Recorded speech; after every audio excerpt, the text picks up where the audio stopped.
देख रहे हैं खास खबर में हम बात करेंगे भाजपा और देश के प्रधानमंत्री नरेंद्र मोदी के उस एजेंडे की जिसमें आने वाले एक महीने के अंदर वो 3 तबकों को छूने की कोशिश करेंगे। मिशन साफ है और वजह भी साफ है। 2019 नरेंद्र मोदी 2019 के लिए अपनी कोर कमेटी के साथ और कोर कमेटी के बैठकों में अपने कोर एजेंडे में उन तबकों को छूने की कोशिश कर रहे हैं जो 2019 में उन्हें सीधा लाभ दे सके, चाहे वो यूथ हो, छात्र हो या फिर गरीब और किसान। उनके तीनों ही तबकों को वो छूने की कोशिश कर रहे हैं। हम आपको बता दें कि ये सिलसिला शुरू होगा 11 सितंबर से, यानी कि सोमवार से, और ये चलेगा अक्टूबर 11-12 तक। तीनों के साफ हैं एजेंडे। जो पहला एजेंडा है जिसका मैं जिक्र कर रहा हूं, जिस पे हम चर्चा करेंगे छात्र और यूथ को लेकर के, हम आपको बता दें कि आपको ध्यान होगा 15 अगस्त हो या इससे पहले की बात हो, मोदी ने साहब कहा कि जो इस 2000 में पैदा हुए हैं उन लोगों को अब रजिस्ट्रेशन यानी कि वोटर आईडी में अपना वोटिंग लिस्ट में अपना नाम जुड़वाना चाहिए। वो 18 वर्ष पूरा करेंगे और 18 वर्ष पूरा करने के साथ ही एक वैध मतदाता के रूप में अपनी भूमिका अदा कर सकेंगे, यानी कि देश में मजबूत लोकतंत्र में उनकी भागीदारी होगी। वो इसी सब चीजों को बनाने की भरपूर कोशिश करेंगे। इसके साथ ही एक रिलेवेंट इश्यू भी उन्होंने जोड़ा है कि पंडित दीनदयाल उपाध्याय जन्म शती समारोह का समापन 23-24 सितंबर को होगा। उससे ठीक पहले यूथ को संबोधित करेंगे। दिल्ली के विज्ञान भवन में यह आयोजन होगा और देश भर के यूनिवर्सिटीज, कॉलेजेस, भाजपा शासित राज्यों की हाल ही जो बैठक उनके साथ अमित शाह के साथ में हुई 21 अगस्त को, उसमें भी यह तय किया गया था कि इन एजेंडों पे हमें ध्यान देना होगा। इसी तरह से गरीबों के लिए 23-24 सितंबर को और 11-12 अक्टूबर को किसानों के लिए उन्होंने कार्यक्रम रखा है। खैर चलिए, हम आपको पूरे एजेंडे को लेकर के चर्चा करेंगे और हमारे साथ समीक्षक के रूप में पीसी जैन साहब हैं, अमित गोयल भाजपा नेता हमारे साथ हैं, राजेश गुर्जर कांग्रेस नेता हमारे साथ हैं और हिना ठाकुर दासानी वरिष्ठ एक हमारे साथ युवा पत्रकार हैं जो पूरे विजन को एनालाइज करेंगे कि किस तरह से क्या यूथ क्या सोचते हैं, जनता के बीच रहते हैं, जाते हैं, कॉलेज स्टूडेंट से मिलते हैं, वो क्या सोचते हैं पूरे एजेंडे को लेकर के हम चर्चा करेंगे। लेकिन एक बार जरा सुनिए पूरा व्यू और विजन प्रोग्राम और कहें कि हमारा नजरिया क्या है, प्रोग्राम का नजरिया क्या है, एक बार जरा सुनिए, उसके बाद हम पैनलिस्ट से मुखातिब होंगे। प्रधानमंत्री नरेंद्र मोदी ने 2019 में होने वाले लोकसभा चुनाव की तैयारी शुरू कर दी है। उन्होंने यूथ के जरिए जीत हासिल करने की उम्मीद जताई है। देश में 65% मतदाता 18 से 40% हैं। पिछले लोकसभा चुनाव में भी मोदी की जीत का डंका बजाने में इन युवाओं का अहम योगदान था। पीएम मोदी ने छात्र नेताओं, गरीबों और किसानों को कोर एजेंडे में रखा है। इसके लिए महीने में 3 बड़े कार्यक्रम होंगे और मोदी तीनों में मौजूद रहेंगे। संभवतः 11 सितंबर को विज्ञान भवन में राष्ट्रीय छात्र युवा नेतृत्व परिषद होगी। इसका उद्घाटन पीएम मोदी ही करेंगे। गौरतलब है कि कुछ माह पहले ही प्रधानमंत्री नरेंद्र मोदी ने देश भर के बीजेपी सांसदों से मुलाकात के दौरान कहा था कि 2019 का चुनाव मोबाइल पर लड़ा जाएगा। इसका सीधा सीधा मतलब युवाओं से है। जानकारी के मुताबिक 2019 तक देश में 10 करोड़ से ज्यादा नए वोटर्स, 120 करोड़ मोबाइल और 73 करोड़ इंटरनेट यूजर्स होंगे। यूजर्स में सबसे ज्यादा 67% युवा शामिल हैं। गौरतलब है कि यूथ के जरिए ही यूपी चुनाव में बीजेपी ने इतनी बड़ी जीत का स्वाद चखा था। सोशल साइट्स पर सबसे ज्यादा युवा लगातार पीएम मोदी के नाम को प्रमोट कर वोट दिलाने में सक्षम रहा है। अब पीएम मोदी की नजर शायद 2019 में भी यूथ के भरोसे चुनाव जीतने की है।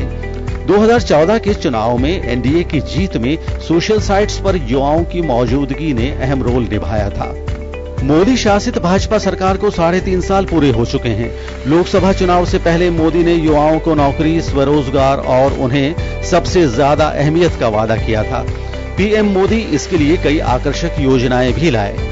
प्रधानमंत्री जन धन योजना, प्रधानमंत्री युवा योजना और प्रधानमंत्री मुद्रा योजना को देश में बड़े स्तर पर प्रचारित किया गया, लेकिन देश में रोजगार का इंतजार कर रहे युवाओं की ख्वाहिश पूरी न हो सकी। मोदी सरकार ने स्वरोजगार के लिए कई ऋण उपलब्ध कराने की योजनाएं भी शुरू की, लेकिन बैंकों की मनमानी और कागजी उलझनों के चलते युवाओं को न तो लोन मिला और न ही रोजगार। ऐसे में मोदी की यूथ ओरिएंटेड पॉलिटिक्स कैसे गेम चेंजर साबित होगी? विजय वर्मा, जन टीवी न्यूज, जयपुर।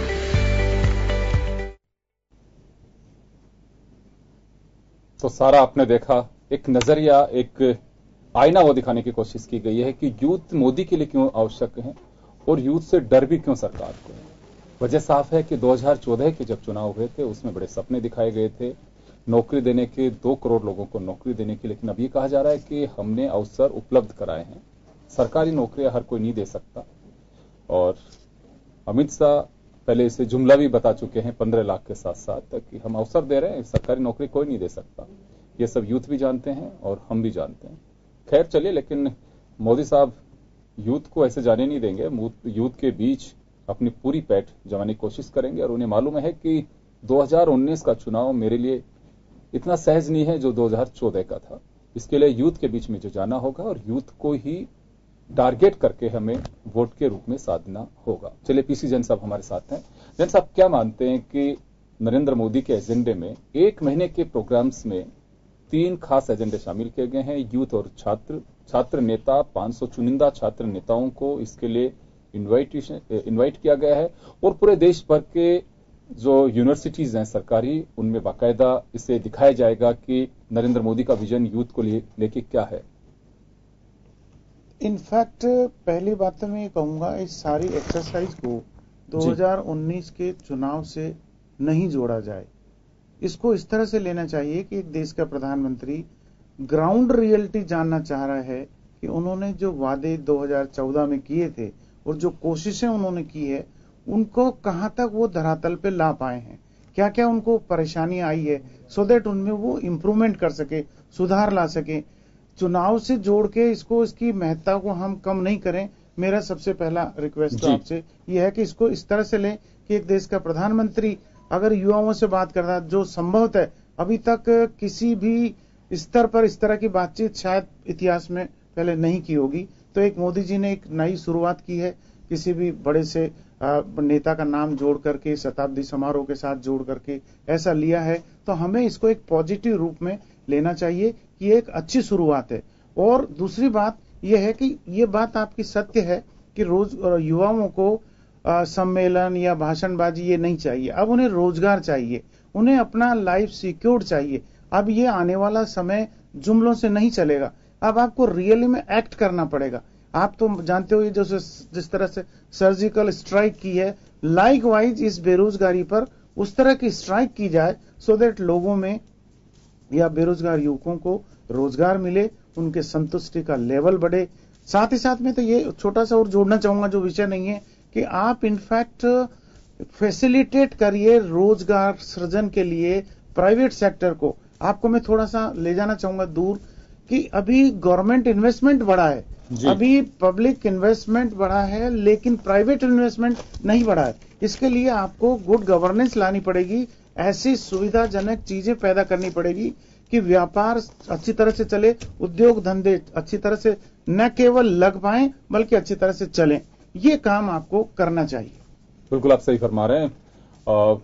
इसमें आपको एक बात बताना चाहूंगा कि जो एजेंडे रखे गए हैं नरेंद्र मोदी के 21 पॉइंट 5 सत्र इसमें टोटल होंगे। 5 सत्र में करप्शन, स्वच्छता, जातिवाद, सांप्रदायिकता, आतंकवाद, इन सब चीजों को लेकर के वो हर सत्र में 2 वरिष्ठ मंत्रियों की मौजूदगी रहेगी, सरकार की जो सेंट्रल गवर्नमेंट के जो मिनिस्टर है उनकी, यानी कि यूथ पे पूरी छाप करने की कोशिश की जाएगी। और बिल्कुल बात सही है कि प्रधानमंत्री हैं, प्रधानमंत्री 5 सितंबर यानी कि शिक्षक दिवस 2014 में भी संबोधित कर चुके हैं। और आपको ध्यान होगा कि उसी विज्ञान भवन में अलग अलग स्कूल्स के स्टूडेंट से बुला करके उन्होंने बात की थी और तब भी उन्होंने अपना विजन क्लियर कर दिया था। किसी एक स्टूडेंट ने कहा था कि क्या मैं भी प्रधानमंत्री कभी बन सकती हूँ, क्या कोई एक आम आदमी प्रधानमंत्री बन सकता है? तो उन्होंने कहा था कि 2024 तक विचार मत करिए अभी, यानी कि साफ था कि 2019 का चुनाव उनके एजेंडे में प्राथमिकता में है और होना भी चाहिए। कोई भी राजनीतिक दल जब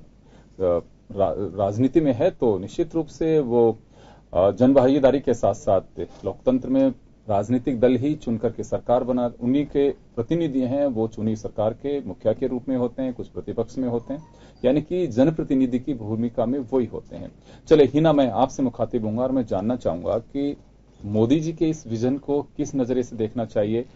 पीसी जैन साहब ने दो बातें कही कि वो नव टटोलने की कोशिश करेंगे कि देश के अलग अलग कोने से जो स्टूडेंट लीडर्स आएंगे उनसे संवाद करेंगे, वो जानना चाहेंगे कि हमारी जो योजनाएं हैं आमजन तक पहुंच रही हैं कि नहीं पहुंच रही हैं। एक चौराहे पे खड़ा स्टूडेंट या बस में चलने वाला स्टूडेंट, जो हम कह सकते हैं ग्रास रूट ग्राउंड रियलिटी जो है वो वही है, वो जानना चाहते हैं कि स्टूडेंट्स, यूथ, उनके बीच में सरकार की क्या इमेज है, हमें इंप्रूव क्या करना चाहिए उसमें। क्या ये एक एजेंडा ये हो सकता है? सर, जैसे कि हमारे प्राइम मिनिस्टर जी का, ऑनरेबल मिनिस्टर जी का मानना है कि youth is the backbone of our. ठीक है, वो यूथ के लिए इनिशिएटिव्स भी ले रहे हैं, लेकिन इनिशिएटिव्स लेने के बाद इतनी सारी स्कीम्स लॉन्च होने के बाद भी यूथ कहाँ उसको अप्रोच नहीं कर पा रहा, यूथ के पास वो पहुंच ही नहीं रही। आप स्किल इंडिया में इतने सारी स्कीम्स, प्रधानमंत्री विकास कौशल योजना, ये सब चीजें लॉन्च तो हो रही हैं, लेकिन वो यूथ तक पहुंच ही नहीं पाती हैं, इसलिए वो अनएम्प्लॉयड है। एक तो यूथ का ये है कि उसे एम्प्लॉयमेंट मिले, दूसरी इसकी स्किल्स आगे बढ़े, डेवलपमेंट हो, क्रिएटिविटी आए, हर चीज में यूथ का भंडार है। हम जहां पर भी जाएं हर स्ट्रीम में यूथ है, बट वो आगे नहीं बढ़ पा रहा है। उनकी स्किल्स एक पॉइंट पे आके रुक जाती है, उनका डेवलपमेंट एक पॉइंट पे आके रुक जाता है, ना उनको अच्छे से एम्प्लॉयमेंट मिलता है। इतना सारा स्कीम्स लॉन्च होने के बाद भी कहीं ना कहीं जो भी यूथ उस पे अपनी पकड़ नहीं बना पा रहा है, नहीं पहुंच रही है यूथ तक जी। जो भी तो ये माना जा सकता है कि सही समय पे मोदी यूथ से मुखातिब होंगे, वो उनसे फीडबैक लेंगे। कोऑर्डिनेशन होना चाहिए, कम्युनिकेशन होना चाहिए, वो लैक है। स्कीम्स इतनी सारी लॉन्च हुई हैं बट यूथ उस पे नहीं आ पा रहा है, अप्रोचेबल कमी कहाँ है? कमी कहाँ को? प्रचार प्रसार की कमी है, हाँ, या फिर उसे ये कह सके, ये एक तरह से फ्लैगशिप योजनाएं होती हैं सरकार की, तो क्या माना जाए कि अप्रोच क्यों नहीं हो पा रही है? कोई समन्वय की कमी है कहीं पे? बिल्कुल प्रमोशंस की है, अवेयरनेस नहीं है, इलिटरेसी भी बहुत है। जी, चलिए मैं आऊंगा आपके पास में। राजेश गुजर इस वक्त हमारे साथ यूथ कांग्रेस के जनरल सेक्रेटरी साथ में है। राजेश, मैं ये जानना चाहूंगा कि देखिए, दो बातें होती हैं। यूथ हो सकता है कि विद्यार्थी परिषद से जुड़े छात्र नेताओं को बुलाया गया हो, कुछ ऐसे भी लोग होंगे कि जो न्यूट्रल हों, वो अभी तक तय नहीं कर पा रहे हमें किसके साथ में जाना है, लेकिन मुल्क का प्राइम मिनिस्टर अगर बुलाता है तो मुझे लगता है एक अहम बात होती है और समय इंपॉर्टेंट होता है उसमें। तो ये माना जा सकता है कि मोदी की ये जो पहल है ये यूथ के लिए काफी महत्वपूर्ण है, और यूथ के बीच जाना मोदी के लिए भी महत्वपूर्ण है। जी बिल्कुल, जिस तरीके से आज देश के प्रधानमंत्री नरेंद्र मोदी जी ने आज जिस तरीके से यूथ के लिए कहा है कि भाई उनको प्रमोट किया जाए, लेकिन मेरे को कहीं ना कहीं ये लगता है कि जिस तरीके से आज उन्होंने स्केल में 2 करोड़ नौकरियों के लिए उन्होंने वादे किए युवाओं को, और आज जिस तरीके से 2014 में जब तक कांग्रेस सरकार थी उस वक्त प्रत्येक ईयर 6 से 7 लाख नौकरियां पर ईयर कांग्रेस सरकार में युवाओं को दी जा रही थी, और ये आंकड़े हैं। और आज वर्तमान में ये हालात हैं कि लगभग 1.3, 1.5 मतलब 1,30,000 या 1.5 लाख नौकरियां ही युवाओं को दी जा रही है। तो कहीं ना कहीं मैं युवाओं से ये कहना चाह रहा हूं कि भाई असत्य के पीछे आप, जुमलों के पीछे आप क्यों भाग रहे हैं? आपको जब जुमले दिए जा रहे हैं, मोदी जी द्वारा बोला जा रहा है, इतनी फ्लैगशिप योजनाएं उनके द्वारा दी जा रही थी, देश के प्रधानमंत्री जब कांग्रेस के, जब मनमोहन सिंह जी थे, उनके द्वारा जब इतनी योजनाएं दी गई, और आज कहीं ना कहीं युवा पिछड़ता हुआ नजर आ रहा है। क्यों लग रहा है ऐसा? कोई यूथ पिछड़ क्यों रहा है? क्यों लगता है ऐसा? जिस तरीके के वादे, जिस तरीके के जुमले देश के प्रधानमंत्री जी ने चुनाव में आने से पहले जी देश के युवाओं को दिए, जुमले आपकी नजर में है कि वो वादे पूरे नहीं हो पा रहे, तो जुमले हैं वो? बिल्कुल, वादे कहीं ना कहीं बिल्कुल भी। तो जी, क्या लगता है आपको कि यूथ अभी आपकी यूनिवर्सिटी, कॉलेज, कहीं पे आपका संपर्क होगा, तो क्या एक आम चर्चा क्या रहती है आपके सामने? अभी जिस तरीके से यूनिवर्सिटी, राजस्थान यूनिवर्सिटी के चुनाव हुए, राजस्थान यूनिवर्सिटी में जिस तरीके से एबीवीपी पिछड़ी, लेकिन जीता हुआ जो है वो भी एबीपी से ताल्लुक रखते हैं, उनका साफ कहना है कि मैं विद्यार्थी परिषद से मैं दूर नहीं जा रहा हूं, फिर भी तीसरे नंबर पे है। तो कहीं ना कहीं भाई एबीपी पिछड़ने के पीछे। खैर चलिए, हम आप उसमें मत जाइए, राजस्थान यूनिवर्सिटी से हम बाहर, हम बात कर रहे हैं नरेंद्र मोदी, क्योंकि पूरे देश भर से उन्होंने बुलाया है 500 वो चुने हुए जनप्रतिनिधि छात्र नेता होंगे जो अपना एक वजूद रखते हैं किसी कैंपस के अंदर, यानी कि उन्होंने छात्रों ने उन्हें चुना है, उनको बुलाया जा रहा है। उसमें तो इंट्रोडक्शन तो होगा ही, साथ में अपने एजेंडे पे भी वो चर्चा करेंगे। तो आप लोगों के पास में, क्योंकि आपकी पार्टी के तो मुखिया के रूप में मानिए वाइस प्रेसिडेंट बेशक हो राहुल गांधी, लेकिन इस समय वो ही है सब कुछ जो है, तो एक यूथ होने के बावजूद भी अभी युवा लगता है आपको कि मोदी के साथ जा रहा है, राहुल गांधी को ज्यादा एक्सरसाइज करने की आवश्यकता है बजाय बीजेपी, लेकिन अब सत्ता में होने के बावजूद भी उनको फिक्र है 2019 की, आपके नेता को भी मिलना चाहिए इस तरह से? देखो, मैं आपको बताना चाहता हूं कि झूठ के पांव नहीं होते हैं। हाँ। जिस तरीके से आज युवाओं को बरगला रहे हैं देश के प्रधानमंत्री नरेंद्र मोदी जी, और जिस तरीके से सोशल साइट्स पे आप देख लीजिए, ट्विटर अकाउंट पे उनके देख लीजिए कि आज आपके सामने रिकॉर्ड है कि 46% जो ट्विटर अकाउंट पे उनके फॉलोअर्स हैं वो इकोनॉमिक्स टाइम्स जो अपने मैगजीन आती है, एक ऑफिशियल एक ऑथेंटिक मैगजीन है, उस पर 46% जो ट्विटर पे अकाउंट पे जो उनके फेसबुक फॉलोअर है, ट्विटर फॉलोअर हैं, वो बिल्कुल फेक फॉलोअर हैं। तो कहीं ना कहीं नरेंद्र मोदी जी एक देश के युवाओं को बरगलाने की पूरी कोशिश कर रहे हैं। और तो युवा कब तक होने वाला जो प्रोग्राम है उसमें ऐसा लगता है आपको कि वो बरगलाने की कोशिश करेंगे? जी बिल्कुल। अब तक जब कुछ युवाओं को नहीं दिया तो आगे भी मेरे को कहीं ना कहीं ये नहीं लगता कि कुछ आगे भी वो युवाओं के लिए। चलिए मैं लौटूंगा आपके पास में। हम आपको बता दें कि 1893 में 11 सितंबर को ही शिकागो में हुई धर्म संसद में स्वामी विवेकानंद ने अपना संबोधन दिया था, वो भी हिंदी में दिया था। वो मुझे लगता है कि वो ऐतिहासिक पल थे जो पूरे मुल्क के लिए गर्व की बात थी। साथ ही मैं एक और बात कहना चाहूंगा कि जैसे मैंने बताया है कि 23-24 सितंबर को पंडित दीनदयाल उपाध्याय जन्म शती समारोह का समापन हो रहा है। उससे ठीक पहले 1 महीने का टाइम पीरियड इन्होंने चुना है, जिसमें 11 सितंबर से 12-13 अक्टूबर तक ये सारे का कार्यक्रम को वाइंड अप करना है और उसी में अपने एजेंडे पे भी चर्चा होगी। जैसे मैंने बताया कि यूथ, किसान और गरीबों को कोर एजेंडे में शामिल किया और इन्हीं पे फोकस नरेंद्र मोदी आने वाले दिनों में करेंगे। अमित गोयल जी, आपसे मैं जानना चाहूंगा कि देखिए यूथ को बुला रहे हैं, एक अच्छी पहल नरेंद्र मोदी की कह सकता हूं मैं, लेकिन अभी जो आम चर्चा यूथ के बीच है, 2014 में जो एक वॉइस निकल करके आ रही थी, वो एक कह सकता हूं मैं कि एक बगावत थी। किससे? मूल जो घर वाले थे, बुजुर्ग लोग थे जो कभी कांग्रेस से बंधे हुए रहे हैं, चाहे कोई समाजवादी पार्टी से बंधा हुआ रहा या कोई कॉमरेड परिवार से बंधा रहा, लेकिन उनकी था वी वांट मोदी। वो जो एक वॉइस थी, कहीं बीजेपी को चिंता है इस बात की कि जो हमने वादे किए थे पूरे नहीं कर पा रहे हैं, कि 2 करोड़ नौकरियों का एजेंडा आपके संकल्प पत्र में है, इसको खारिज नहीं कर सकते कि हमने कोई वादा नहीं किया इस तरह से। 15 लाख की तो चले बात जुमले में चली जाएगी, लेकिन आज के यूथ को आवश्यकता रोजगार की है और रोजगार के लिए वो किसी भी हद तक बगावत कर सकता है। बगावत के जरिए वो सत्ता बना सकते हैं, तो सत्ता पलट भी सकते हैं। तो समय रहते मोदी साहब को ये याद आ रहा है कि यूथ से हमें जानने की कोशिश करनी चाहिए, बात करनी चाहिए। देखिए, सबसे पहले तो इस मंच के माध्यम से मैं भारत के प्रधानमंत्री का धन्यवाद देना चाहूंगा, उनका आभार व्यक्त करना चाहूंगा कि उन्होंने पूरे देश से 500 ऐसे युवा लीडर्स को बुलाने का लक्ष्य रखा है, उनको संबोधित करेंगे। 2014 में हमारी सरकार आई। 2014 हमारी सरकार आने के बाद में ऐसा बिल्कुल भी नहीं है कि हमारे लिए सिर्फ 2019 का एजेंडा है। देश का विकास हमारा पहला एजेंडा था। युवाओं को लेकर सरकार की नीति शुरू से स्पष्ट रही है। प्रधानमंत्री मोदी जी ने एक बात कही, आपको मैं बताना चाहूँ योगेंद्र भाई, कि पूरे देश में अगर आप ब्यूरोक्रेट्स की काउंटिंग करेंगे जो गवर्नमेंट में, प्राइवेट सेक्टर में काम कर रहे हैं, कॉर्पोरेट सेक्टर में काम कर रहे हैं, तो करीब 3.5-4 करोड़ लोग ऐसे हैं जो ऐसे एम्प्लॉयमेंट में हैं। बाकी देश का मैक्सिमम लोग आज भी इंडिपेंडेंट अपना काम करता है। आज की तारीख में मोदी जी ने देश में ये समझ के एक बहुत बड़ी योजना मोदी जी लाए, स्किल डेवलपमेंट।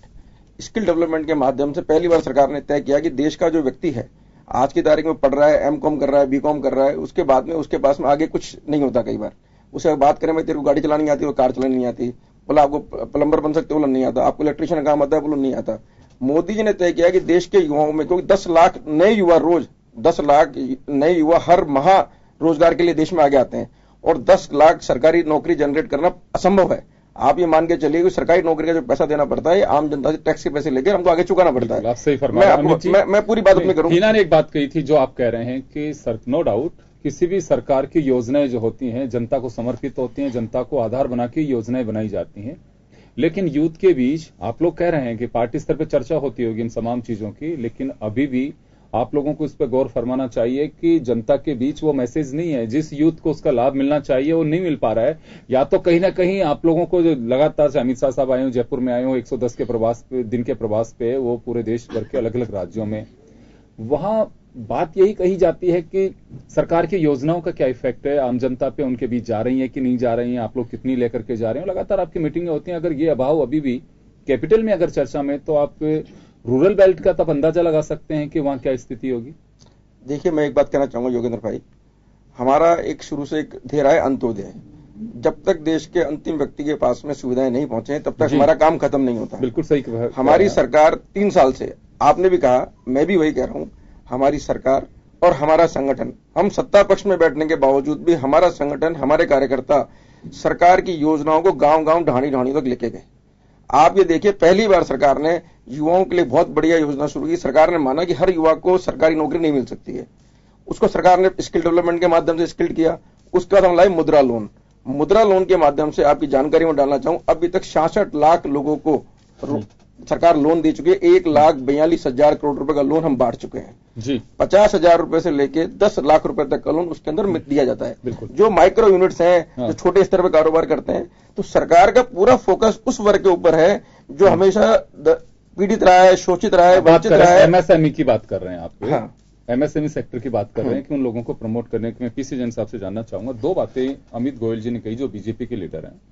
उनका यह कहना है कि एमएसएमई सेक्टर को प्रमोट कर रहे हैं। दूसरा, मैं आपसे जानना चाहूंगा कि ये बात तो सही है कि हमें रोजगार के अवसर खुद को तलाशने होंगे, गवर्नमेंट इतने जॉब्स नहीं दे सकती है, और मुझे लगता है कि आज की जो पीढ़ी है वो सरकारी नौकरियों के पीछे इतनी भग भी नहीं रही, उसको अपॉर्चुनिटीज मिलनी चाहिए, उसे अवसर मिलने चाहिए। नोटबंदी, जीएसटी, मोदी साहब के जो कोर एजेंडे हैं, यूथ को आगे बढ़ाना या यूथ को एम्प्लॉयड करना, ये सब चीजों के लिए कहीं ऐसा तो नहीं एक राइडर का काम कर रही हो या फिर पुश कर रही हैं कि बिल्कुल ये आगे लेकर के जाएंगे। नोटबंदी और जीएसटी 2 बड़ी इन्होंने इकोनॉमिक रिफॉर्म्स इन्होंने जो लेकर के आए हैं, उसके जरिए कुछ लगता है आपको कि आगे लेके जाएंगे? मैं आपको यहाँ, आपने बहुत अच्छा क्वेश्चन पूछा है कि जो नोटबंदी का डिसीजन था, वो डिसीजन था तो बहुत अच्छा, लेकिन उसका इम्प्लीमेंटेशन बहुत गड़बड़ा गया। दूसरी जो बात है आपका जीएसटी से रिलेटेड, जीएसटी आजादी के बाद सबसे बड़ा रिफॉर्म है। ये न केवल अपने देश में बल्कि अंतर्राष्ट्रीय स्तर पर इसका स्वागत हुआ है। लेकिन नोटबंदी से हमारी जो अर्थव्यवस्था में एक लुब्रिकेशन हो रहा था, वो एक जाम हो गया। उस नोटबंदी ने जाम कर दिया। तो मेरा सवाल आपसे ये इस वजह से था कि अमित गोयल साहब जैसे कह रहे हैं कि स्किल इंडिया के जरिए हमने लोगों को अवसर मुहैया करवाए हैं, तो ये दोनों जो हैं, क्योंकि प्राइवेट सेक्टर सबसे बड़ा एम्प्लॉयर आज के दिन में, तो ऐसा तो नहीं है कि क्यों आए दिन जो समाचार पत्रों में चीजें आ रही हैं, सर्वे रिपोर्ट्स तो ये कहती हैं कि बहुत सारी यूनिट्स हैं वो बंद के कगार पे हैं, तो फिर ये एम्प्लॉयमेंट कैसे होगा? देखिए, कुछ तो पब्लिक इमेज है। मैं आपको यहाँ ये बता दूं, एक इंडिपेंडेंट व्यू रखते हुए बताता हूं मैं, विदाउट पार्टी पॉलिटिक्स के, कि मोदी साहब की सरकार ने नेशनल लेवल पे इतना गजबकार, इतना बढ़िया काम किया है, बहुत अच्छा काम किया, excellent work they have done. लेकिन अब जो उनको ग्राउंड लेवल पे जो काम करना चाहिए वो दिखना चाहिए, अभी वो नहीं दिख रहा है। हाँ। उसकी मुझे उम्मीद है कि जो अपना सेकंड हाफ है ऑफ दिस ईयर, इससे उसके रिजल्ट आना शुरू हो जाएंगे। तो जो आपको मैं बस 2 मिनट में पूरी कर दूं कि जो अभी युवाओं से मिलना चाह रहे हैं, वो इस बात को आश्वस्त करें युवाओं को कि हम अब जो एक्शन ले रहे हैं, जो अब तक लिए हैं, उनका पॉजिटिव प्रभाव अब आएगा। अदरवाइज फिर मैं आपको एक वार्न कर रहा हूं कि अगर मान लीजिए ये उल्टा पड़ गया तो मुझे शंका है कहीं रिवोल्ट नहीं हो जाए। मैंने आपसे कहा कि देखिए, वो एक बगावत थी जो मोदी साहब को सत्ता की कुर्सी तक पहुंचाई। कहीं ऐसा आप पे जो संदेश जाहिर कर रहे हैं कि ये बगावत ऐसी भी रिवर्स हो जाए, क्योंकि हाँ बिल्कुल। तो मोदी साहब सही समय पे सही डिसीजन ले रहे हैं कि यूथ से वो मुलाकात कर रहे हैं, लेकिन अब यूथ हिंदुस्तान का बरगलाने वाला नहीं है, ये जुमलों में विश्वास नहीं करता। अब उसे यथार्थ में रिजल्ट भी चाहिए, सबसे बड़ा उसको आवश्यकता है रोजगार की। फिर चले एक छोटे से ब्रेक के लिए रुकेंगे और ब्रेक के बाद हम वापस लौटते हैं।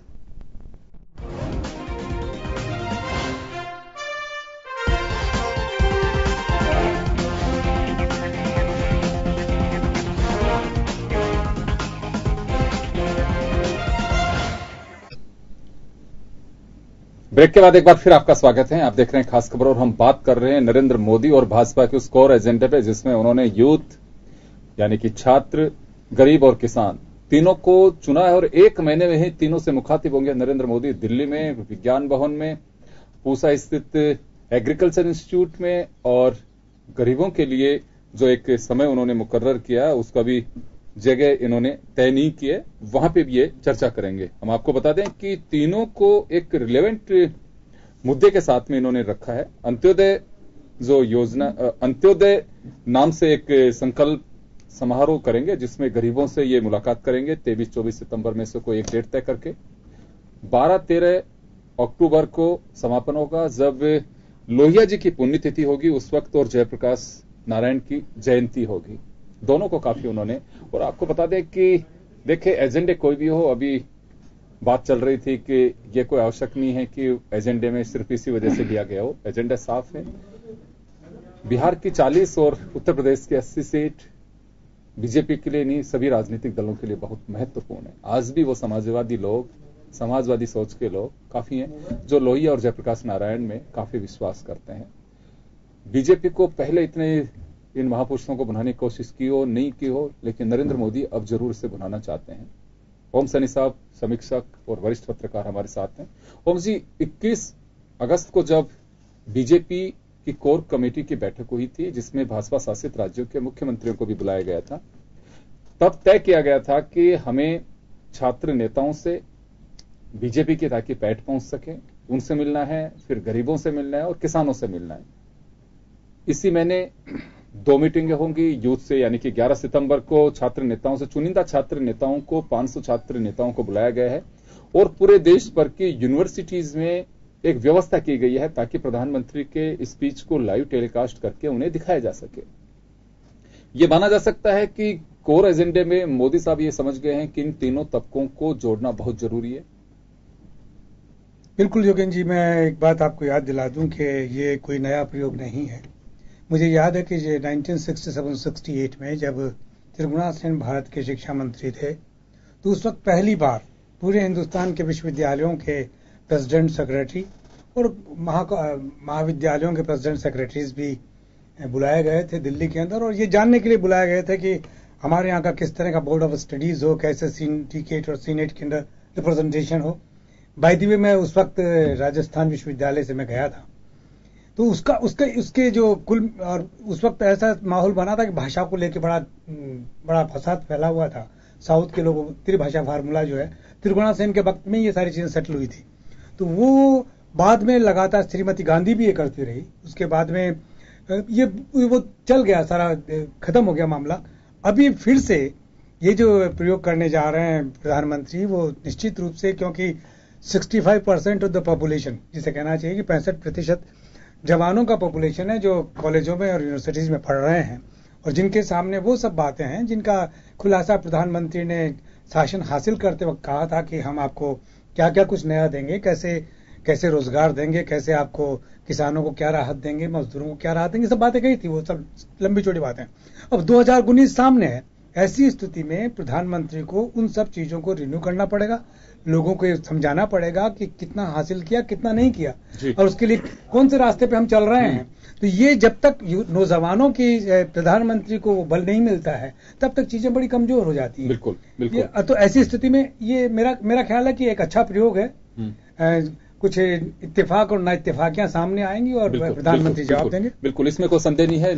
मोदी साहब को उसी एजेंडे के साथ में, देखिए आईना जैसे आप दिखते हो वैसा ही सामने वो आपको दिखाता है। हम अगर ये अपेक्षा करें कि हम बिल्कुल जैसे दिखते हैं वैसे नहीं, हमें खूबसूरत दिखना चाहिए, एक यंग एक एक्टर की तरह दिखें, अगर फीमेल है तो एक एक्ट्रेस की तरह दिखें, जैसे हो आप वैसे ही दिखाई देंगे और यकीन करना चाहिए। तो मुझे लगता है वो यथार्थ है।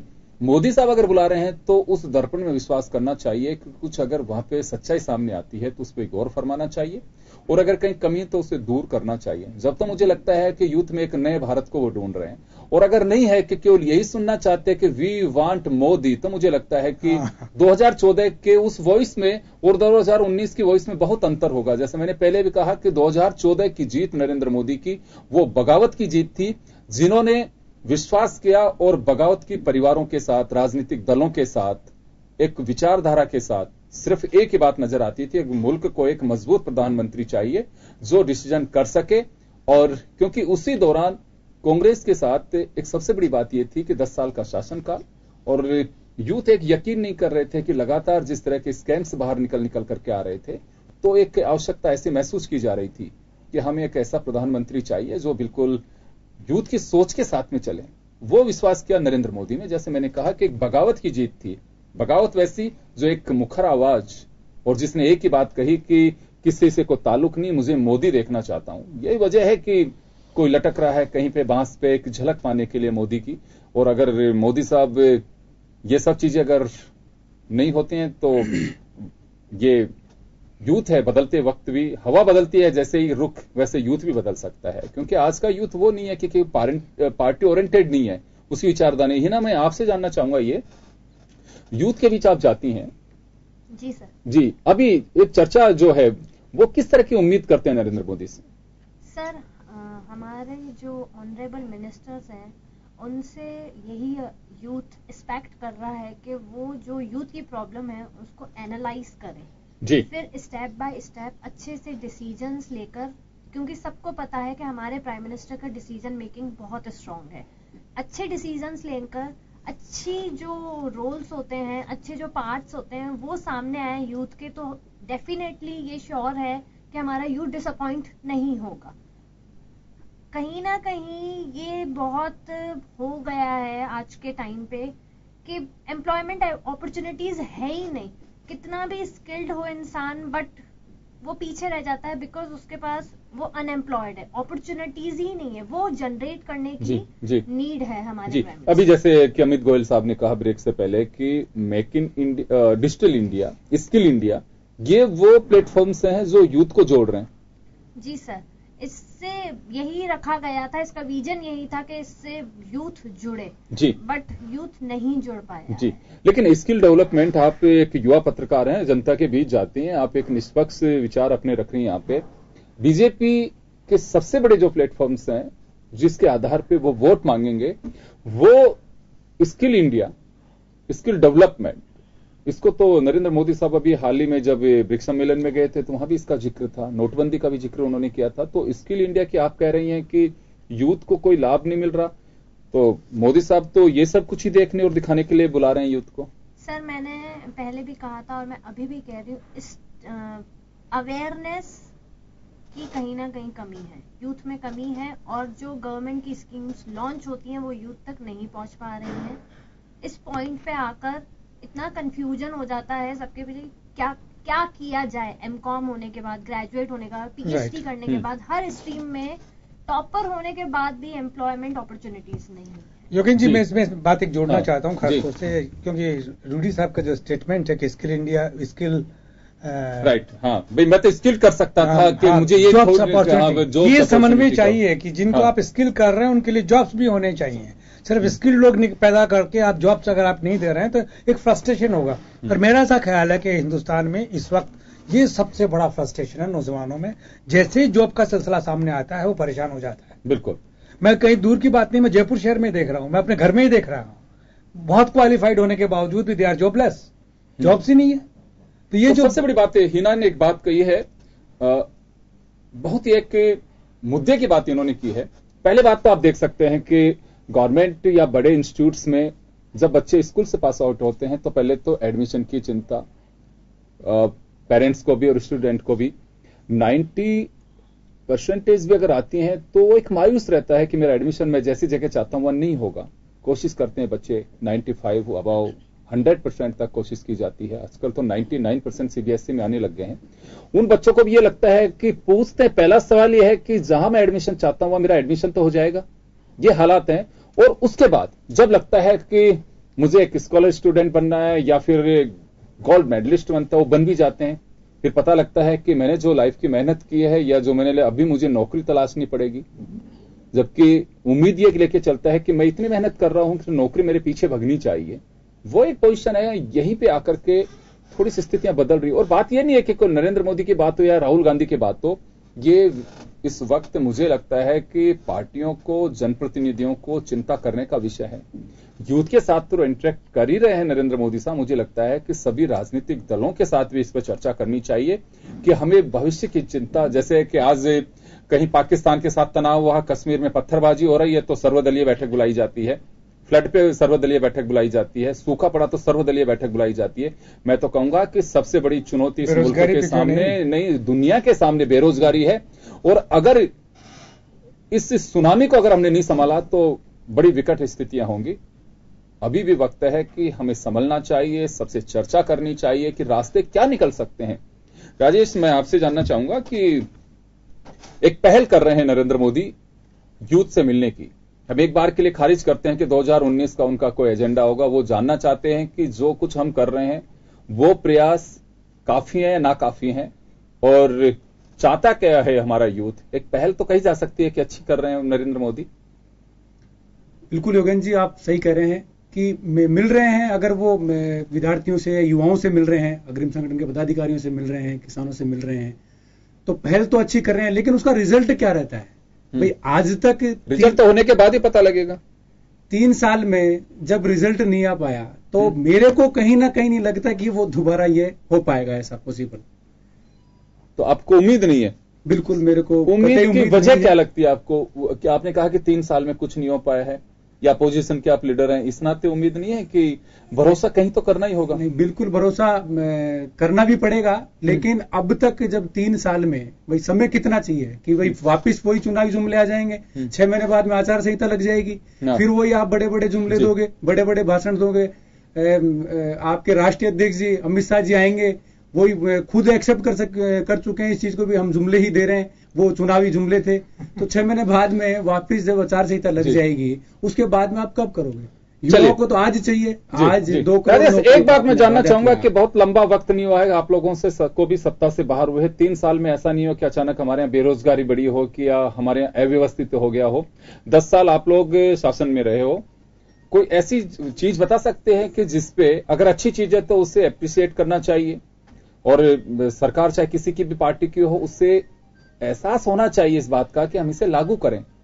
तो ऐसी कोई योजना बता सकते हैं जिसे फॉलो करे प्रधानमंत्री से, जो रामबाण साबित हो सकता है कि बेरोजगारी की नस यहां दबी हुई थी और हमने इसको खोला है और अब ये वास्तव में रूट पे जा रहे हैं। ये नहीं है कि कांग्रेस ने ये किया। तो कुछ याद है आप लोगों को कि हमने ये किया था, इसको आगे लेके जाइए? अब खूब सारी योजनाएं जो देश के प्रधानमंत्री मनमोहन जी ने चलाई, फ्लैगशिप योजनाएं चलाई, जिसमें रोजगार प्रोवाइड किए जाए बच्चों के लिए। या बिल्कुल, वही तो मैं जानना चाह रहा हूं, क्योंकि आप लोग एक बात तो कहते हैं कि बीजेपी जो ये योजना लेके आई है या लॉन्च कर रहे हो तो हमारी योजना थी, हमारा ही एजेंडा था। तो रोजगार का भी कोई एजेंडा ऐसा बताइए ताकि बीजेपी उसे फॉलो कर सके। बिल्कुल, सिर्फ नाम परिवर्तन के अलावा जी बीजेपी वालों ने अब तक कुछ किया तो नहीं। उसका असर आपको मालूम है ना कि आप लोगों के वक्त के अगर मान लो अटल से योजना का, नहीं राजेश जी, अगर योजना का केवल नाम ही बदला गया है तो उसका इंपैक्ट भी आपको मालूम है कि हमारे वक्त जब कुछ नहीं हुआ तो ये क्या तीर मार लेंगे, ऐसा तो नहीं है इसका एहसास आपको? नहीं, बिल्कुल ऐसा नहीं है। कांग्रेस सरकार में मैं आपको बता दूं कि जिस तरीके से प्रत्येक सालाना ईयर में 6 से 7 लाख नौकरियां युवाओं को मिल रही है, वो डाटाज हैं। सरकारी नौकरियां मिल रही, सरकारी नौकरियां दी। अच्छा, प्रधानमंत्री मनमोहन जी की सरकार जब थी 6 से 7 लाख नौकरियां पर ईयर, और आज ये हालात है कि 1 से 1.5 लाख नौकरी ही मिल पा रही है। चले अमित, आपके पास में आना चाहूंगा कि देखिए प्रयास अच्छा है नरेंद्र मोदी का, लेकिन मैंने जैसे कहा कि आईने की तरह अगर इस कॉन्फ्रेंस को अगर वो फेस करेंगे तो मुझे लगता है कि बहुत ही सुंदर होगा और उसमें जाकर के उसे इंप्लीमेंट करना चाहिए।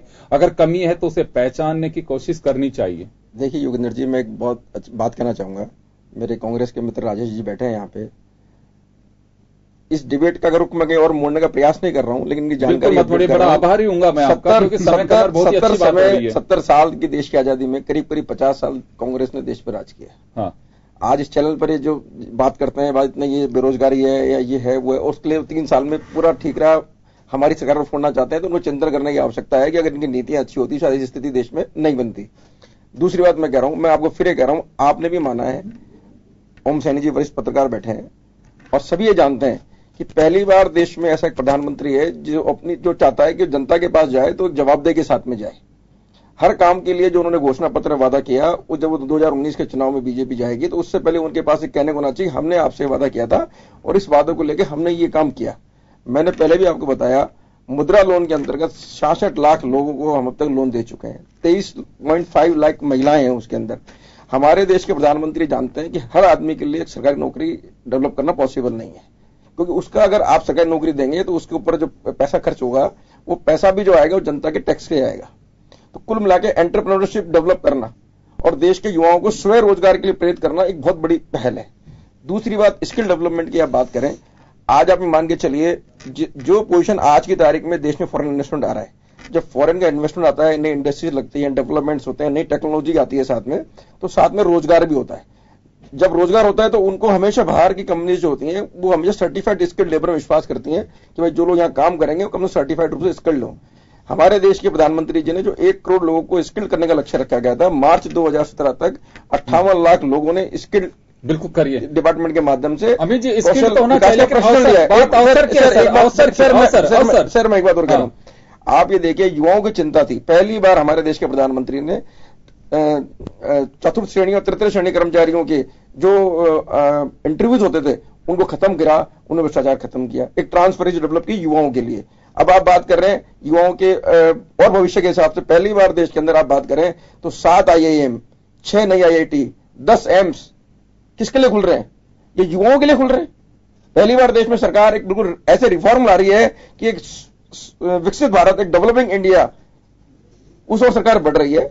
और मेरा ये मानना है कि आज की तारीख में अगर आप 3 साल का हिसाब किताब देखेंगे तो 3 साल में 2014 के लोकसभा चुनाव के बाद विभिन्न राज्यों में चुनाव हुए हैं और आप देखेंगे अधिकांश राज्यों में जनता ने पूर्ण बहुमत के साथ में मोदी जी को पूरा वोट दिया है और इसलिए दिया है कि सरकार की नीतियों से लोग प्रसन्न है और लोगों को लग रहा है कि देश जो है सही दिशा में जा रहा है। 10 साल के कांग्रेस के स्कैम से, घोटाले से देश इतना परेशान था, देश में बेरोजगारी बढ़ रही थी, लोगों को लगता था कि देश कहां जाएगा, कि हमारा देश 60 साल बाद दोबारा गुलाम हो जाएगा। आप पे विश्वास कर रहे हैं अभी भी। देखिए 3 साल तक क्या होता है कि एक विश्वास करना होता है कि गाड़ी यूं चढ़ती है, उसके बाद 2 साल का जो वक्त आता है तो गाड़ी डाउन की ओर होती है। वही एक सही टाइम है कि आप ब्रेक कब लगा रहे हैं, स्पीड दे रहे हैं कि क्या कर रहे हैं। यहां आपने ये बात तो सही कही कि एम्स से लेकर के आ रहे हैं आप, IIT, IIM सब लेकर के आ रहे हैं, बहुत अच्छी बात है। मैं ये कह रहा हूं कि इसमें कोई संदेह नहीं कर रहे हैं हम, या यहाँ का यूथ भी नहीं कर रहा है कि उनके लिए आप वो प्लेटफॉर्म्स तो आप उपलब्ध कराएं जहां पे वो जाकर के स्टडी करेंगे, लेकिन जो बेरोजगारी की फौज बाहर निकल के जा रही है उसका क्या रास्ता है? चिंता का विषय तो वो है। योगेंद्र जी आपको बताऊं, राजस्थान सरकार के आंकड़े की अगर हम बात करें तो हमारी सरकार में आज की तारीख में अगर गवर्नमेंट जॉब्स और प्लस प्राइवेट जॉब की बात कीजिए, स्किल के माध्यम से जिन लोगों ने प्रशिक्षण लिया तो करीब सरकार 12 लाख लोगों से ज्यादा को रोजगार दे चुकी है। नहीं दे चुकी है। देखिए आप लोग आप श्रम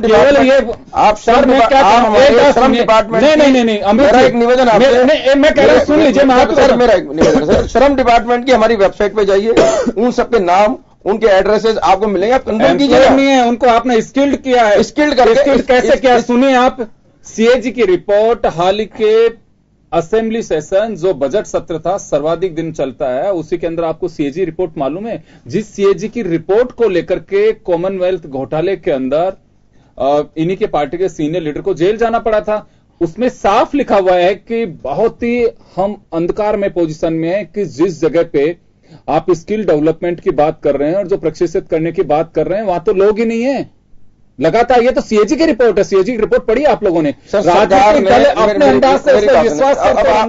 अब आपने कहा कि स्किल के लोग ही नहीं है। हाँ वो नहीं है ही नहीं वहां पे। CAG की रिपोर्ट है, मेरी नहीं है। मैं कह रहा हूं आप ये मान के चलिए, आप अगर ये कहते हैं कि कैग की रिपोर्ट में लिखा है जिनको स्किल्ड किया उन सभी को रोजगार निकला तो होता है, सोचने की बात थी। नहीं वहां लोग ही नहीं पहुंचे। आज की तारीख में 58 लाख लोग, अगर हमारे वेबसाइट पे जाइए, श्रम डिपार्टमेंट राजस्थान सरकारी वेबसाइट में मिल जाएगा 10 लाख लोगों का आंकड़ा। तो सर इसमें कोई, आप आंकड़ों पे मत जाइए, मैं फिर आपसे कह रहा हूं नाम मिलेंगे, एड्रेस मिलेंगे आपको उनके। वो कौन लोग है? किसी इंस्टीट्यूट के अंदर वो पढ़ाई कर रहे हैं पैसे दे करके भी, सारे कंप्यूटर एजुकेशन के लिए उनको कर दिया कि स्किल्ड लोग हैं। ITI पहले से कोई कर रहा है उसको आपने स्किल्ड में काउंट कर दिया है कि ITI में ये लोग हैं। ये मैं जरा रुकिए, हिना ने इस पर एक्सरसाइज किया। हिना, मैं एक बात जानना चाहूंगा आपसे कि स्किल डेवलपमेंट की बात अमित जी कर रहे हैं, CAG की रिपोर्ट में साफ है कि जिन प्लेटफॉर्म्स में जो लोग जाकर के देखें वहां पे लोग ही नहीं है और उनके पूरे के पूरे बही खाते चल रहे हैं। ऐसा ध्यान है कहीं पे कि समाचार पत्रों ने खूब इसको हाईलाइट किया है, लेकिन बीजेपी का साफ दावा है कि आप श्रम विभाग की वेबसाइट पे देख सकते हैं। क्या माना जाए इसे? सर बिल्कुल, हमारी पॉलिटिकल पार्टी जो रूलिंग पार्टी है वो कहती है कि आप इस वेबसाइट पे जाइए, हमने इतने लोगों को एम्प्लॉयमेंट दिया, इतने लोग स्किल्ड हुए, बट आप कहीं पर भी जाके, इवन मैं कहूँ किसी पूछे गली बस्ती किसी भी घर में जाके आप देख लीजिए, सबका यही कहना है कि हम स्किल्ड तो हो गए, लेकिन ग्राउंड प्रॉब्लम हमारा ये कि हमारे पास अपॉर्चुनिटीज नहीं आई हैं। एक ट्रांसपेरेंसी जो होनी चाहिए पार्टी में और लोगों में, और पार्टी का लोगों से जो कम्युनिकेशन होना चाहिए, जो टू वे कम्युनिकेशन ये बिल्डअप होना चाहिए, वो नहीं हो रहा है। Two way communication Modi ji ने इससे बड़े और क्या कर सकते हैं? देश के प्रधानमंत्री पूरे देश से सारे युवाओं को जो युवाओं को अच्छी पहल भी कह रहे हैं कि अच्छी पहल होनी चाहिए। हमारे प्रधानमंत्री उनसे पूछ रहे हैं, हमारे प्रधानमंत्री उनसे पूछ रहे हैं कि भाई अगर कुछ कमी है तो बताइए, मुझसे और अच्छा करेंगे। तो पहली बार देश, मैं ये कह रहा हूँ हिना जी, मैंने पहले भी कहा, देश के अंतिम व्यक्ति तक, मैं ये कह रहा हूँ देश के अंतिम व्यक्ति तक जब तक सुविधाएं नहीं पहुंचेंगी तब तक सरकार का काम अधूरा रहता है, और इसमें किसी को संतुष्ट नहीं होना चाहिए। हमने ऐसा काम कर लिया, हमें कुछ भी करने की आवश्यकता नहीं है। 125 करोड़ लोगों का देश है, 10 लाख लोग, नए लोग हर महीने रोजगार की लाइन में आगे आते हैं। हमारे सामने बहुत बड़ी चुनौतियां हैं, इसे तो आप मान के चलिए। हर व्यक्ति के लिए रोजगार, नौकरी का इंतजाम नहीं हो सकता, हर व्यक्ति को इंडिपेंडेंट ट्रेनिंग करके अपने स्वरोजगार के लिए प्रेरित करना पड़ेगा। और मैंने बताया 66 लाख लोगों को हमने रोजगार दिया, चुनौतियों को 66 लाख। आप और आप देखिए स्टैंड, मेरी बात सुनिए, हाँ, नौकरी देने वाले बनी। आज स्टार्टअप इंडिया की बात करें, आज हमें स्टार्टअप इंडिया, योगेंद्र जी बोलने बिल्कुल ना, मैं रोकना चाहूंगा जी। मुझे आप जब एक मेरा छोटा सा सवाल इस जगह पे है कि राजीव प्रताप रूडी को जो हटाया गया, अभी उनके पास में ये विभाग था, पहले कुछ नहीं कहा गया, सब संगठन के सेवा में लग रहे थे, बाद में संगठन के सच्चे सिपाही भी कहे जा रहे थे, लेकिन कहीं ना कहीं अंदर से एक तकलीफ टपकती है। उन्होंने भी ये कहा कि भाई मुझे तो जिम्मा स्किल करने का दिया था, रोजगार तो मैं कहां से उपलब्ध करा सकता हूं। कई दो बातें हैं इसके, राजीव प्रताप रूडी तो अपना दुख बता चुके हैं, मोदी एक मैसेज तो नहीं देना चाहते हैं कि मेरा एजेंडे में रोजगार भी है और अगर मेरा मंत्री भी अगर अवसर नहीं दे रहा तो मैं उसे भी बाहर कर सकता हूं, तो एक मैसेज तो नहीं है ये? देखिए, ये मैसेज तो नहीं, लेकिन मैं रूडी की बात पर बहुत यकीन करता हूं, और वो बहुत कमिटेड और डेडिकेटेड वर्कर हैं भारतीय जनता पार्टी के। उन्होंने कहा है तो बहुत तकलीफ के साथ में कहा है, सहज रूप से नहीं कहा गया। उस वक्त इस्तीफा देते वक्त नहीं बोले, वो बाद में बोल गए जो इंटरव्यू वगैरह लिया। मैं कहना दूसरी बात चाहता हूं, मैं कहना ही चाहता हूं कि आपको नीचे से बात पकड़नी पड़ेगी। मुझे याद है सन 70 में हम लोग ये नारा लगाते थे कि जो सरकार निकम्मी है वो सरकार बदलनी है, वो इसलिए लगाते थे, तभी भी लगा देते हैं वो इसलिए लगाते हैं, ये भी लगाते हैं, कांग्रेस को लगाने का अधिकार नहीं है, आप भी लगाते थे, कांग्रेस के निकम्मे बन के हमारी सरकार आई है। देखिए सुनिए जरा, मैं कोई आक्षेप नहीं कर रहा, मैं इसलिए कह रहा हूं कि हम लोग उस वक्त कहते थे कि जॉब ओरिएंटेड एजुकेशन होनी चाहिए, हमें आप बेरोजगार ना रखिए, हमारे लिए पब्लिक सेक्टर में, प्राइवेट सेक्टर में जॉब्स क्रिएट कीजिए, उसी मुताबिक हमें आगे जाने, हायर एजुकेशन का मौका दीजिए या लोअर एजुकेशन में जहां भी हमें स्किल्ड होना है। आईआईटी इंस्टीट्यूशन इसीलिए तो खुले थे। अभी देखिए, सलीके से अगर बात की जाए तो ऐसा कुछ भी नहीं है कि इन सब चीजों का समाधान नहीं होता। आपने इकोनॉमिक डेवलपमेंट का मॉडल बदल दिया नरसिम्हा राव साहब ने। वो क्यों बदल दिया, क्यों हम लोग इस कॉर्पोरेट सेक्टर की आ गए? वर्ल्ड बैंक ने और जो यूएन पे जो कब्जा किया है G47 में, वो चाहते हैं कि हमें सस्ते श्रमिक मिलें, भारत के अंदर स्किल्ड श्रमिक तैयार हो जाएं, उनको सस्ते के अंदर काम देने के लिए, निवेश करने के लिए वो आ जाएं। ये जो बातें की जा रही है, ये भारतीय जनता के या भारतीय संविधान के विपरीत है। वेलफेयर स्टेट इस तरीके से नहीं सोचती। वेलफेयर स्टेट इस तरीके से सोचती है कि मेरा स्किल्ड आदमी बेहतरीन से बेहतरीन जॉब में जाए और बेहतरीन से बेहतरीन आय उसे हासिल होनी चाहिए। नौजवान, ये सब मेरा ख्याल है कि नौजवानों को अगर प्रधानमंत्री बैठ करके चर्चा करेंगे तो वो ये सवाल पूछेंगे कि आपने जो इकोनॉमिक ऑर्डर लिया है उसमें हमारा समाधान कहां पर है? आप तो हमें सस्ते श्रमिकों के रूप में बेचने जा रहे हैं। लेकिन ये इंटरेक्शन के बगैर नहीं होगा। जब प्रधानमंत्री चर्चा करेंगे तब ये सारी बातें सामने आएंगी और ये होना चाहिए। ये डेमोक्रेटिक, मेरा तो ये मानना है कि पॉपुलर हो सकते हैं, मैं बता रहा हूं। बिल्कुल, मेरा तो ये मानना है कि नरेंद्र मोदी साहब का ये बिल्कुल एक, मोदी जी के लिए भी अपॉर्चुनिटी और स्टूडेंट्स के लिए, यूथ के लिए भी अपॉर्चुनिटी है कि उनका प्रधानमंत्री उनसे मुखातिब हो रहा है। मैं तो कह रहा हूं कि अप्रिशिएट करना चाहिए, लेकिन अगर वहां जाने के बाद में सिर्फ मोदी जी को सुने स्टूडेंट लीडर और अपनी तरफ से कुछ नहीं बोले, तो मोदी जी को जरूर पूछना चाहिए कि मैंने इस वजह से नहीं बुलाया कि शायद ये तो फिर राम राज्य बिल्कुल नहीं हुआ। मुझे जब नहीं लग रहा तो तुम लोग वी वांट मोदी कम से कम यहां से छोड़ के सभा में ही कर लेना। ये तो बताइए कि तो तकलीफ क्या है, ताकि मैं भी गौर कर सकूं। खैर चलिए, मैं तो ये कहना चाहूंगा, गरीब हो चाहे किसान हो चाहे बेरोजगार या यूथ हो, उन्हें टटोलने की कोशिश कर रहे हैं नरेंद्र मोदी। बीजेपी एक अच्छी पहल है, लेकिन गौर भी फरमाना होगा कि उनके जुड़े जो मुद्दे हैं, जो बहुत ही अच्छे से जानते हैं, जब आप बूथ लेवल पे विस्तारक भेज रहे हैं, बूथ लेवल पे आपकी टीम आप एक्टिव कर रहे हैं, तो बूथ लेवल से उन लोगों से यह भी पूछिए कि तकलीफ भी इस गांव की बता दीजिए कि क्या है, ताकि हम दूर करने की कोशिश कर सकें। सरकार चाहे तो तकलीफ 5 दिन में भी दूर कर सकती है और सरकार चाहे तो 2 साल में भी कर सकती है।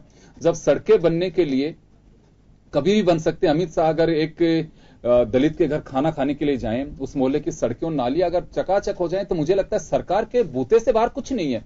सरकार वो सब कुछ है। कहने को तो हमारे गुलाबचंद कटारिया साहब राजस्थान के मंत्री कहते हैं कि मेरे पास ऐसा कोई जादू का डंडा नहीं है कि जिसकी वजह से आनंद पाल को ढूंढ के लेके आ जाऊं। आनंद पाल को ढूंढा भी जा सकता है, उसका एनकाउंटर भी किया जा सकता है, यानी कि तकलीफ का हल सरकार के पास जरूर है वो, लेकिन इच्छा शक्ति होनी चाहिए। और देखिए, मैं तो ये कहूंगा कि मोदी साहब वास्तव में अगर इस पहल को आगे बढ़ा रहे हैं और करना चाह रहे हैं, तो जरूर इसमें वो सब चीजों को भी शामिल करें कि तकलीफ का है, कहां दिक्कत आ रही है, क्यों इसे दूर नहीं किया जा रहा है। और हम जब पैसे लगा रहे हैं, सारी चीजें हैं और ईमानदारी से इस एजेंडे को आगे बढ़ा रहे हैं, अगर वो नहीं हो रहा तो बहुत मुश्किल की बात है। और यूथ को बिल्कुल पूरी तैयारी के साथ जाना चाहिए। मैं तो अगर वो यूथ स्टूडेंट लीडर जो हमें सुन पा रहे हैं, जरूर जाए मोदी साहब के पास में। रोज रोज प्रधानमंत्री किसी से नहीं मिलते हैं, आपसे मिल रहे हैं, आप पूरी बातों को रखिए। आप एक प्रतिनिधित्व कर रहे हैं पूरे मुल्क के उन यूथ का, 500 बेशक हो, लेकिन पूरे मुल्क को आपसे उम्मीद है, उन यूथ को, छात्र नेताओं को, छात्र शक्ति को, ताकि आप उनकी आवाज वहां जाकर के बैठ करके बनेंगे। केवल आप गूंगी गुड़िया की तरह नहीं, जो पवित्र लोकतंत्र के मंदिरों में गुड़िया की तरह बैठे रहते हैं, बोल नहीं पाते। कम से कम आप तो प्रधानमंत्री के पास जा रहे हैं तो जरूर बोलिए। चलिए, आप सभी का बहुत बहुत शुक्रिया और खास खबर में बस इतना ही। दीजिए इजाजत, नमस्कार।